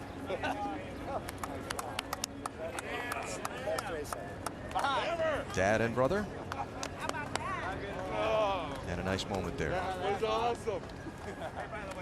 So a couple things. Turning point in this race, that exchange lap 23-24, the in-lap pit stop and out-lap that gave Graham Rahal the lead over Takuma Sato. I think the key thing there was exactly that, and he put the push to pass to use, got a good run going in on his in-lap and get a nice clean pit stop, and that gave him the gap to give him that comfort zone, and that's all comes down to team strategy, and they did it perfectly. No fault on Rahal, Letterman, Lanigan today. They did an excellent job. And we talked about that strategy often has a big hand in deciding these races, and it sure did in that one. And then the opportunity to put a wheel wrong on a restart with 2 laps to go, and you've been sitting there for 17.5 minutes, and you don't put that wheel wrong. You instead insert yourself into the championship picture. Look at, after the Indy GP, before qualifying in the 500, what the championship standings were, and look at what they are now. Graham Rahal not even in that left-hand column.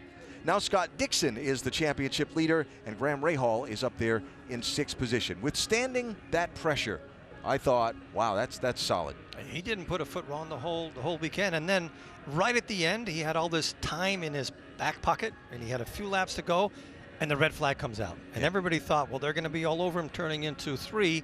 and he just gapped the whole field right from turn one. So you'd have to say it was just his weekend. That's just, sometimes that happens, sometimes it doesn't, but he's put himself right back in position to make a run at the championship. And third takeaway from the weekend for me was Honda versus Chevrolet, where perhaps in the past Chevrolet, the last couple of years since the introduction of the Aero kits, has had the upper hand on courses like this. Honda very strong here this weekend. And you're true. Really have, you know, Chevrolet's won 14 races last year, just Honda too. And you think about this year so far, Honda's already won 5 races. But I think about that, but I also think about the small team. Rahal, Letterman, Lanigan Racing is just a one-car team, and going against those powerhouses like Penske, like Ganassi, and like Andretti Autosport. And I think Graham now is showing that he is one of the best American drivers to come out of our system here in the many, many years. Well, coming up next here on ABC, world news or your local news, except on the West Coast. And Graham Rahal winning both ends of the doubleheader. A moment to say thanks to our great team who's carried you through our portion of the Verizon IndyCar schedule. A wonderful group to be a part of, and appreciate all their hard work and friendship. So for Eddie Cheever, Scott Goodyear, for Jan Beekes and Rick DeBrule, and for my friend Dr. Jerry Punch, Alan Bestwick saying goodbye from Detroit, where Graham Rahal has been the man of the weekend, winning both ends of the Detroit Grand Prix doubleheader in spectacular fashion. The third-generation racer standing on the top step of the podium for a second consecutive day. What a drive, what a weekend for Graham Rahal in the Motor City. 70 laps around the 14 turn. Raceway at Belle Isle course, down to the start. The essence of racing is going fast. And right now, Newgarden is blindingly fast. There was a lot of action, but none of it really affected Rahal. He has been dominant. Who's that? We now hear red flag. So, the plot thickens. How does it finish? Look at Rahal. Look at the distance he's put between him. And a sweep in the Motor City waits as Graham Rahal takes the checkered flag.